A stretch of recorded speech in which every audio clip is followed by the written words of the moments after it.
You're listening to the AFTERBUZZ TV Network, now the largest new media platform on the web, and your #1 source for after-show entertainment.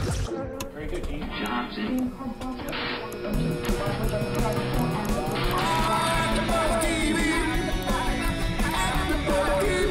From the AFTERBUZZ Studios in Los Angeles, California, presented by Maria Menounos and streaming live thanks to Akamai Technologies, it's AFTERBUZZ TV's Californication After Show. We'll break down tonight's episode and get you all the latest news and gossip. And now, another post-game wrap-up show for your favorite TV show. It's AFTERBUZZ TV's Californication After Show. Welcome, ladies and gentlemen, to another Californication After Show, Season 7, Episode 2, where you know we rock out with our cocks out, but we can get down to biz when necessary. Real talk. Real talk. I'm Phil Svitek.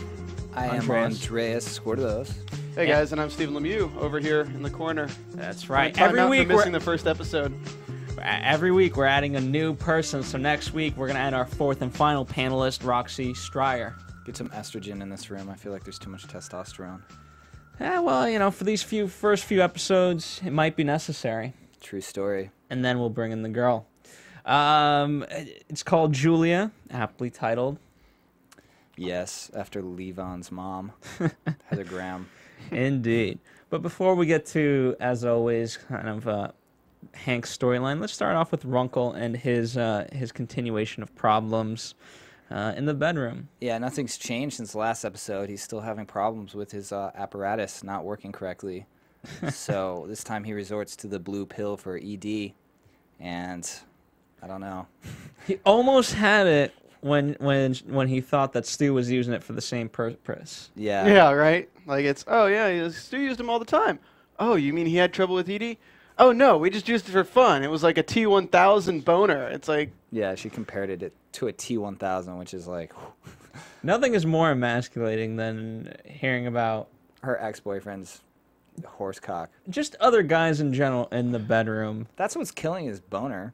I mean, it has to be. You keep comparing it to her ex's like huge T1000, and of course he's gonna have trouble with erectile dysfunction. It's like, don't do that. That's a boner kill for sure. Well, it's like not just in the bedroom. It's like every conversation Aspect she of has, life, yeah. she throws something in there about Stu and what they did together. And it's like, oh, we had sex in this room, this room, this room. But the fact that she's like, while he's taking the pill, she's on the bed just like doing all these random... jazzercise or Well, something. at least she's encouraging. Hey, most women would be annoyed.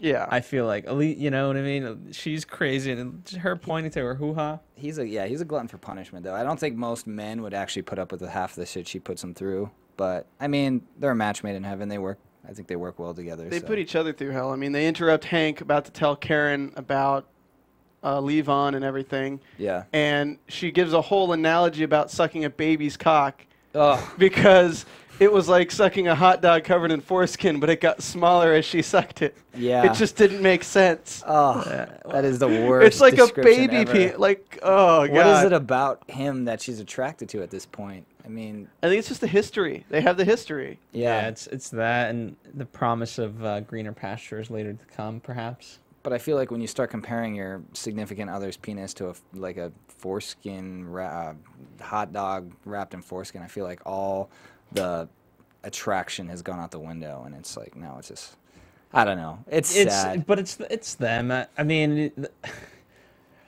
you know, it was hilarious finally seeing him watching the PA or the intern, whatever it was. Yeah. You know what? Maybe it's, maybe he doesn't have an issue with his thing working. Maybe he's just not attracted to Marcy anymore.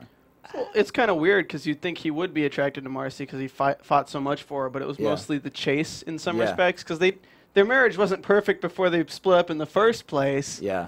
And then, I mean, he was cheating on her and all that, and now they're back together. The kind of difference between Hank's marriage and Marcy and Runkle's marriage is really whenever we're talking or whenever we see Runkle and Marcy, they're not really talking about life issues. It's all sex. Yeah, they're trying to It's completely sex-related. And then Hank has, like, Hank is where there's feelings involved, and Hank's the one who's getting sex with everyone, but really doesn't really care for it. He cares for the feelings involved. Yeah. It's just kind of a weird... They both have different needs. Obviously, Runkle's is more physical, and Hank's is more emotional. I think ironically Levon and Runkle will kind of bond. I think you saw a little bit tonight when they were staring at the ass. Yeah. But and even Hank made the comparison, like, you know, you can learn, you and Runks. And Runks is already like his uncle. He says Uncle Runk to him or something like that. Levon needs a father figure in his life. So whether he gets it from his actual father, who we have no idea if that's his father yet. There hasn't been any DNA tests, and he doesn't seem like he wants to press that issue. Or whether he gets it from Uncle Runks.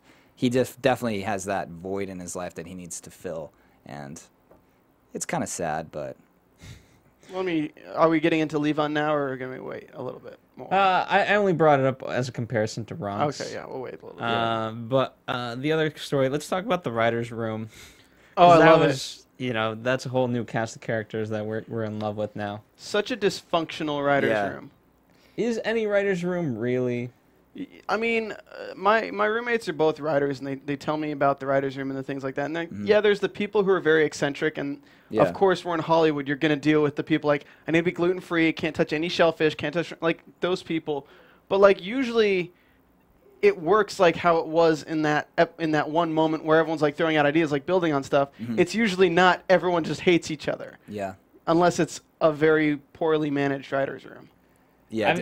I mean, all these guys hate what they're working on. It didn't seem like anybody wanted to be there in the first place. Didn't seem like Rath even wants to be there, and he's like the head of the project. Doesn't seem like he can fire who he wants either. Yeah.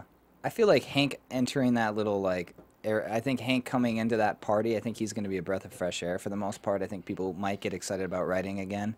And just for that one example where he was talking about, well, what's going on? What's in your mind? Because he said he wasn't all there, and he was talking about, you know, Levon being his son, about, you know, a son that he never knew he had. People actually got excited because there's some material that they could actually, you know, go off of. So he might be. The girl, though, do you have that stereotypical person of, like, that's just going to bounce on? Yeah, let's do it, you know, maybe. And it's like, okay, that's a little bit too far to the right.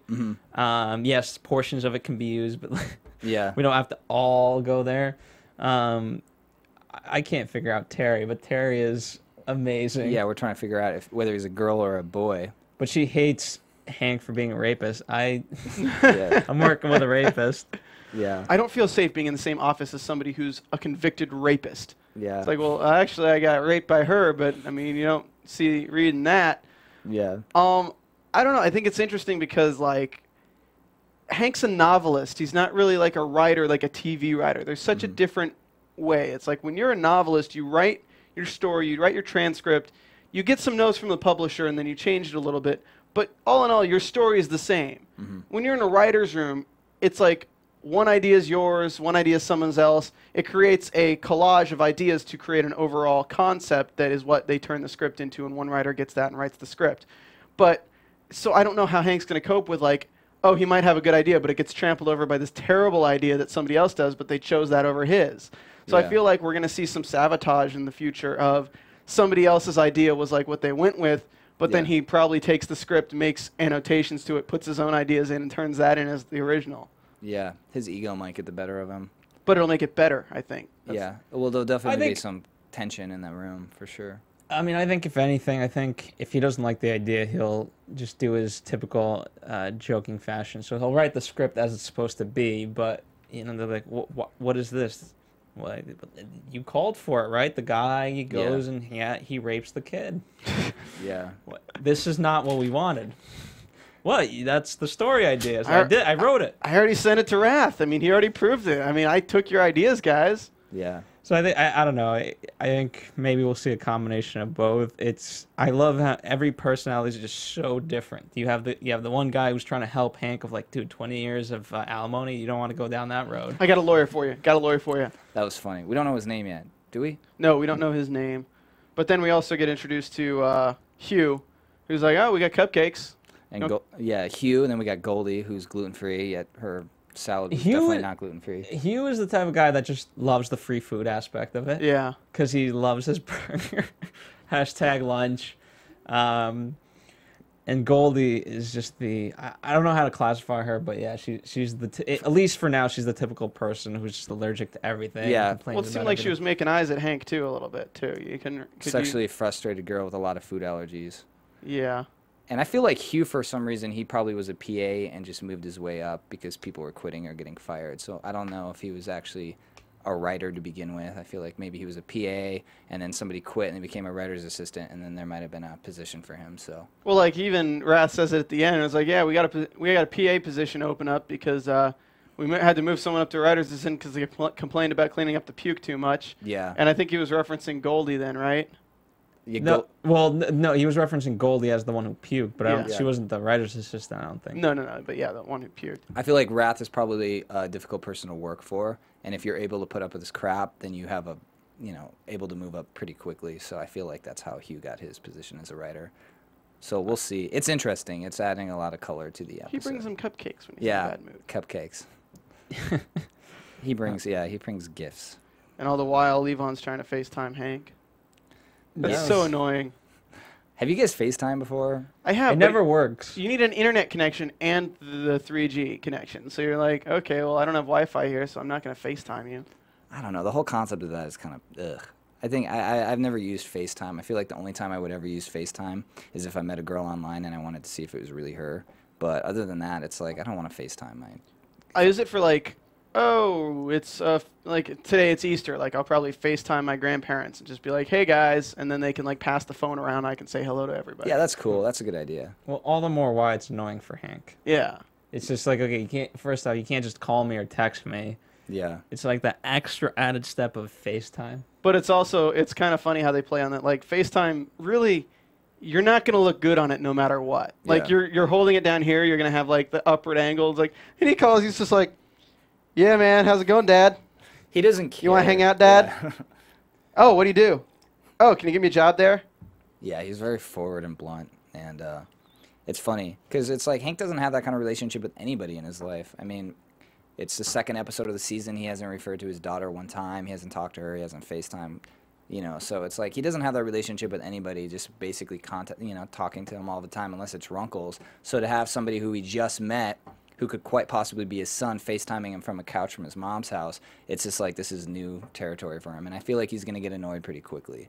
Yeah, but you also look at it from his perspective. He doesn't know this. I mean, how many times did he bring up like, you'll never let me down, Dad?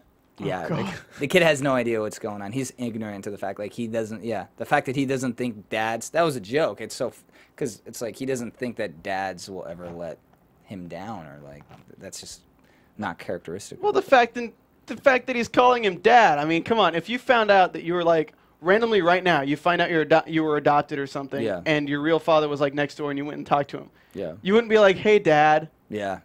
Hey, Dad. Good to see you. I haven't seen you all my life, but you're my Dad. Yeah. It shows a disconnect, certainly. Yeah, it definitely makes him a little more likable too, because you want him to find that connection that he's looking for. Does it? He's definitely funny. Yeah. And just for lack of a better, everyone keeps saying it. He's either weird or like, is he all there? We're all not a little there. He's half retarded. He's half retarded. It's okay, guys. But he seems nice. Like he seems like his intentions are good. He's just looking for love, and he's looking for a father figure in his life. Because in the episode he mentions, thank you. Because in the episode he mentions how like he's weird around guys. Like he has trouble connecting with guys because growing up, like I was raised by a single mom, and sometimes like I could see where he's coming from. Obviously, I'm not socially awkward, and I'm not like looking for somebody to fill that void. But he obviously has a difficult time connecting. He has no friends. His roommate is his mom, and it doesn't seem like he has anybody else in his life. So he's just looking obviously for somebody to fill that void, and I feel like that's why Frank is in the picture. Oh man. Oh, your mom still got it. Yeah. His People mom people is- tell me that. I just don't think that way. Yeah, Yeah, because it's your mom. yeah, he's missing something. There's definitely some screws loose in his head. So we get the Parent Trap scene with them. Basically, oh yeah, it's my Kinda. roommate. Oh, that's my mom, and she just had no idea that he even contacted him. How did he find out that Hank was his dad? I mean, it's just. I don't know. Yeah, they really haven't examined that portion so much. It's just kind of like we, as an audience, I guess we have to accept the fact that they found it, but we don't know how. Yeah, I'm sure if you really want to find your dad, you can find your dad. Yeah, I don't know, but she must have mentioned him somehow, or that he was a writer, or where they met, or something. Well, that's why I'm still not sure if like he's really his dad or not. Like, Yeah, but him and Julia, they have that connection.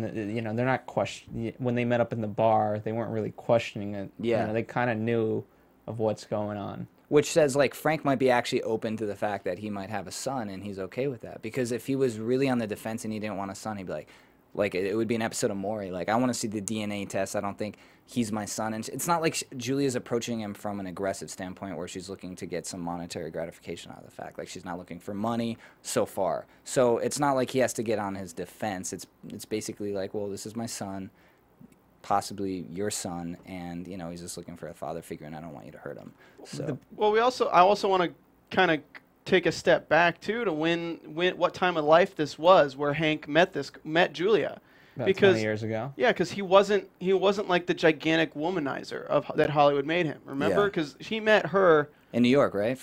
Yeah, before he met Karen, Yeah. and then he broke up with her, saying he met Karen, and this is possibly somebody he wants to spend the rest of his life with. This is like Hank in the still mode of not tainted by sleeping with every person in Hollywood. Yeah. So like at this point, I think it's more that the fact that the pregnancy or the fact that like, hey, you have a son is coming from somebody before his Hollywood life Yeah. is even more kind of like, okay, this is probably not fake. Yeah. Probably hits him. And I think, and all the more reason why he's, I guess, trying to step up, is, you know, because, you know, it was a mistake on his part and things of that nature. It's going to be interesting. You know, it's interesting because, remember, she points out, you don't have the ring. Did you ever marry someone? And she lets him off the hook, but he doesn't want to get off the hook. He helps out the kid. And, you know, it's because he shows up at the place yelling at the security guards. Well, he was about to quit when the kid showed up, too. Well, he was about to quit so he can spend more time with the kid. Yeah. So it kind of worked out both in their favors that he didn't have to quit, but he could still see Yeah. him. I feel like it tells a lot about his relationship with Karen, too, because throughout the seasons, he talks about how much he cares about Karen, but through his actions, it doesn't show that he cares that much about Karen, because he's always like, you know, he has a new muse in his life or he'll cheat on her. But the fact that somebody from his past, you know, brings up the fact that, you know, we once had sort of a relationship, but you wanted to end things because there was somebody that you could see yourself ending up with, and that being Karen, just shows you, like, he actually really did have feelings for Karen, and, you know, there's something real there, which is nice to see. And it seems like women from Frank's past don't really hold that much of a grudge with Frank. Frank has that... Hank, sorry. Hank has a way with girls where he can, even no matter what he does, for some reason, it's okay. You know what I mean? Like, he could break their heart, he could do whatever, but for some reason they forgive him, and it just shows, like... Well, it's also kind of like Hollywood, you know, like the Hollywood mindset is everybody lies. Yeah. So like if you go into something like promising something and then they don't get that, then you're the asshole. But Yeah. like nobody can really fault him for a lot of the stuff he's done because he never went in being like, yeah, we're gonna get married, we're gonna date for a while. He goes in. Being himself, Yeah, they sleep together, and he's just like, well, I mean, I didn't say you were going to be my girlfriend. It just happened. I mean, that's what we did. And you can't fault him for, you know, telling the truth. Yeah, and he's a writer. It's like writing is all about life experience. So as he gets into experience, Yeah, he's creating his life experience. Yeah, I don't know. We'll see how that goes. I mean, it would be an interesting plot twist if it, in fact, isn't his son, but... I don't know. For me, I think we're past that point. do you think it's quite possible that they end the season with Hank with Julia? I mean, that's gonna be, because here's the thing, right? So they're so great in it, in terms of the writing, because last season we got someone who could have taken Hank away from Karen, and you know, but she was the younger version of Karen. Now we have someone from his past, you know, and as you pointed out last episode, you know, this is the one thing that he shared with Karen is having a child. He's had that with nobody else. Now he has that connection with Julia, and they're both blonde. Yeah. Yeah. So was his muse last season. He likes them blondes. Yeah, she's cuter than Karen, in my opinion. I don't know. But it's tough, you know, now one he's got a son on one hand, he's got a daughter on the other. Yeah. She's kind of left him, so he doesn't necessarily need that connection with Yeah. her as much anymore. You know, I think they've grown, you know, they have that relationship, but she's independent.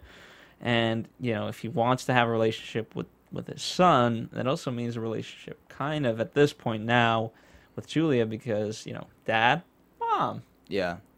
Forgive the reference. He'll have to get his mojo back. Yeah, it's nice. I think Hank likes the fact that everybody likes the idea that somebody needs them, you know, in their life, because it makes you feel important, at least for me. And you know, he has Becca doing her thing, going on her little expedition, trying to figure herself out, so she has writing material. But now he's got somebody in his life that needs him, and he's making it, FaceTiming him, contacting him, and going out of his way to try to have that person in his life. And it's got to be nice. It's got to be flattering, and it's an innocent approach, and I think he likes that. What do you guys think of had he been able to tell Karen the truth? Where do you think that would have left us? Right off the bat? Yeah, before Runks interrupted with his little winky. I think it would have left it with Marcy being like, shh. Like, Well, forget Marcy, forget Runkle, forget Marcy. Forget them being in that room. Yeah, just he would've was able changed. to do what he wanted to do. I think that's why the writing's so great on the show, because it would have changed the whole pacing and energy of the whole episode, because it was one of those things where it's inevitable. We know he has to tell her that, you know, there's something But now else, he tells her, he doesn't even tell her. She Which just is like finds a- out yeah. in the worst of ways. which makes it a nice cliffhanger. So I think I like how it did that, because That's not the worst of ways. Okay, It's definitely not the worst of but ways. he didn't tell her. She just walked in on the act, so it's completely different. So as a woman, you could be like, well, why didn't you tell me earlier? I had to. Maybe you wouldn't have told me unless I walked in on it. Well, I mean, he could have turned her away at the door if he was going to do that. But honestly, like, Hank has kind of the worst luck ever. So, I mean, the worst of ways would have been if he ended up sleeping with her and she walked in on that. No, I don't. But I don't think you think he was going to do that. I think he's really caught in the middle where he wants to connect with the son. Yeah. He really wanted to tell Karen, but got interrupted. It's all about timing. And then, you know, I don't know. I don't know where he's gonna end up with Julia.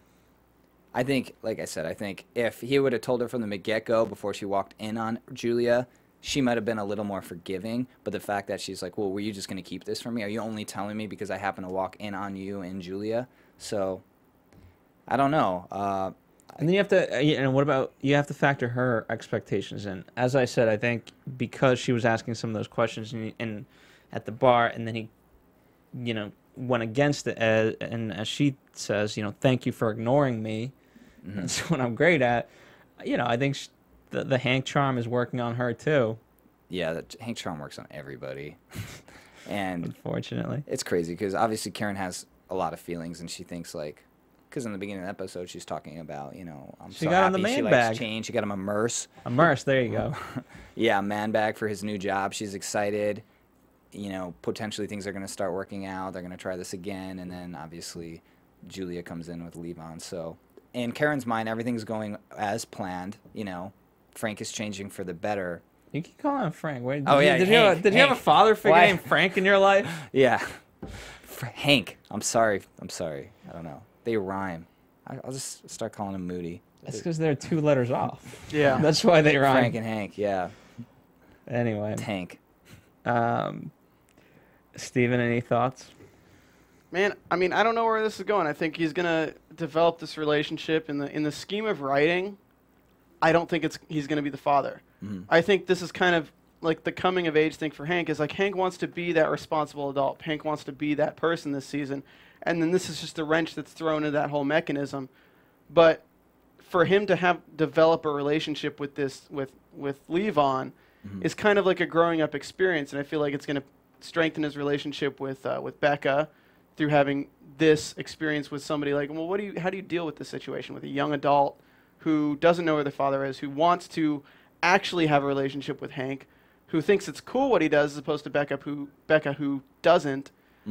I don't know. I feel like he's not going to be the dad, but I feel like he's going to really have a good connection with Levon in the end, and it's going to be one of those things where it's like, He'll be a positive influence. in yeah, his I'm life. not your dad, but I mean, it doesn't mean I can't still be your father figure. Yeah. I feel like that's going to mess him up 10 times more. Oh, it will. But I didn't say it won't. I'm just saying it's. I don't know. That would be a good twist at the end. He's not your father, because Levon's gonna be like this guy that I like have a connection with, who I think is the coolest guy ever. He's a novelist, he's a television writer, all this. We share the same DNA, and at the end, he finds out, no, you guys don't share this same DNA. That's not your father. This is your father. Some guy working the McDonald's drive-thru or something like that. So it almost probably makes him feel amazing that he's able to, you know, because obviously Levon feels like a loser. You know, he doesn't have that much going. He lives with his mom. He's got photos of his mom everywhere. He doesn't have any friends. And to think, like, you know what? This guy could potentially be my father, and this guy has it all made. He's cool. He gets girls. He has everything. That's terrifying because you just gave me a prediction.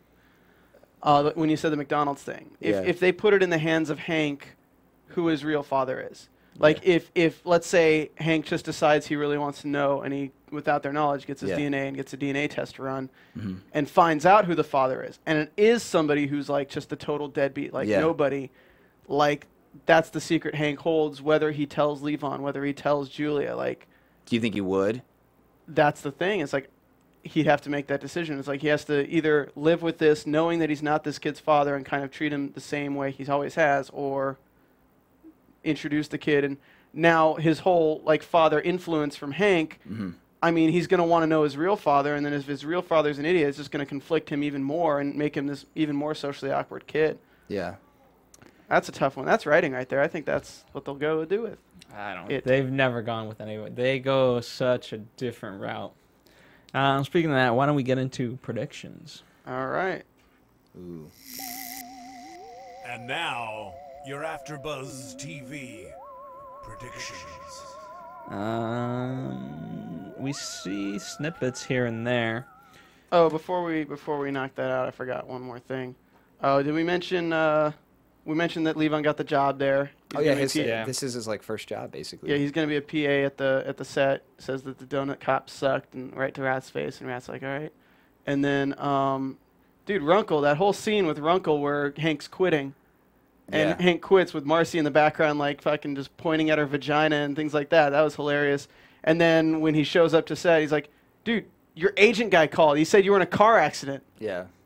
No, I think it's funny. I love how that's Runkle's way of getting at it, because Runkle can't handle anything. And again, Hank shouldn't have put that on him, even though he says, you know, that's why I have you to break the hard news. That's why you make your extra 5%. Yeah. Sure. Well, he just found out that Runkle's his manager, not his agent.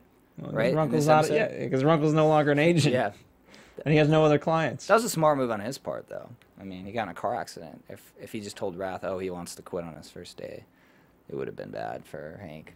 Get that extra 5%, yo. Well, it also keeps him his job. Yeah, so they employ each other, basically. They both need each other. If Hank wants to just come back like he did, he's still able to.